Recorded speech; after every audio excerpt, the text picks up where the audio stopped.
Je vous salue dans le nom précieux de notre Seigneur Jésus-Christ. Message du jour, intégrer la famille de Dieu 1. Selon les Saintes Écritures, et plus particulièrement dans l'Épître aux Éphésiens 3, 14 à 17, il est fait mention des « familles dans les cieux ». Cette notion, bien que pouvant paraître abstraite à première vue, renvoie à une vérité profonde qui nous lie au Dieu de l'univers. Ainsi, il convient de se rappeler ce qu'enseignent les Écritures: si vous êtes à Christ, vous êtes donc la postérité d'Abraham, Galates 3, 29. De même, l'Épître aux Éphésiens nous rappelle: vous n'êtes plus des étrangers, ni des gens du dehors, mais vous êtes concitoyens des saints, gens de la maison de Dieu, Éphésiens 2, 19. En tant qu'enfants d'Abraham par notre foi en Jésus-Christ, nous avons été adoptés dans la famille de Dieu, notre Père céleste. Nous sommes cette postérité spirituelle et céleste d'Abraham, comme le souligne Genèse 15, 5. Et, comme l'indique Éphésiens 1, 10, nous avons des racines célestes et devons être réunis à notre famille spirituelle dans les cieux. Imaginons un arbre majestueux dont les racines s'enfoncent profondément dans les cieux. Cet arbre est Dieu, dont les branches s'étendent à travers l'univers, englobant tous les anges de Dieu et les croyants en son Fils. Nous sommes tous des feuilles de cet arbre, reliés par un même tronc, à travers un lien d'amour, de soutien et d'appartenance.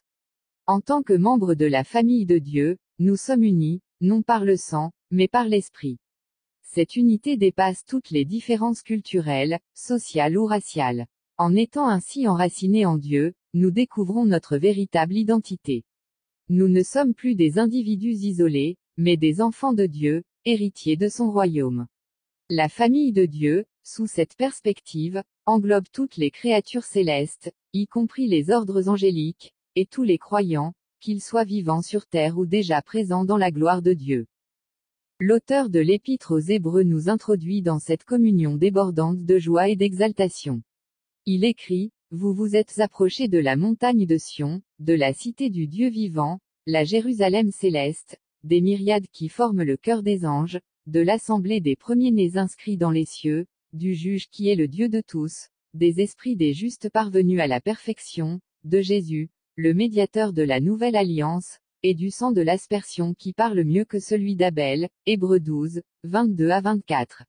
Imaginez être invité à ce banquet céleste, à cette célébration grandiose sur la montagne de Sion, dans la cité céleste, la nouvelle Jérusalem, demeure de Dieu. Ce lieu, empreint de sainteté et de perfection, vous réunit à l'assemblée des saints. Vous êtes entourés d'une multitude d'anges, des premiers-nés inscrits dans les cieux, et des esprits des justes parvenus à la perfection. Vous prenez alors pleinement conscience que vous faites partie de cette grande famille de Dieu.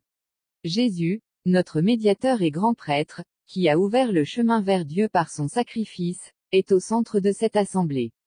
Soudain, vous réalisez que vous possédez tout pleinement en lui, et vous ressentez les flots puissants de sa vie et de sa résurrection déferler sur vous, comme un fleuve immense, emportant avec lui toutes vos maladies et difficultés. Vous êtes restaurés et bénis, prêts à vous joindre à cette adoration céleste. Tels sont les bords de la bénédiction que notre Père céleste nous réserve. Prions ensemble. Merci Seigneur pour mon adoption et mon intégration dans la famille de Dieu. Amen. Je vous souhaite une agréable journée au nom de Jésus. Prophète Sekongo Mamadou.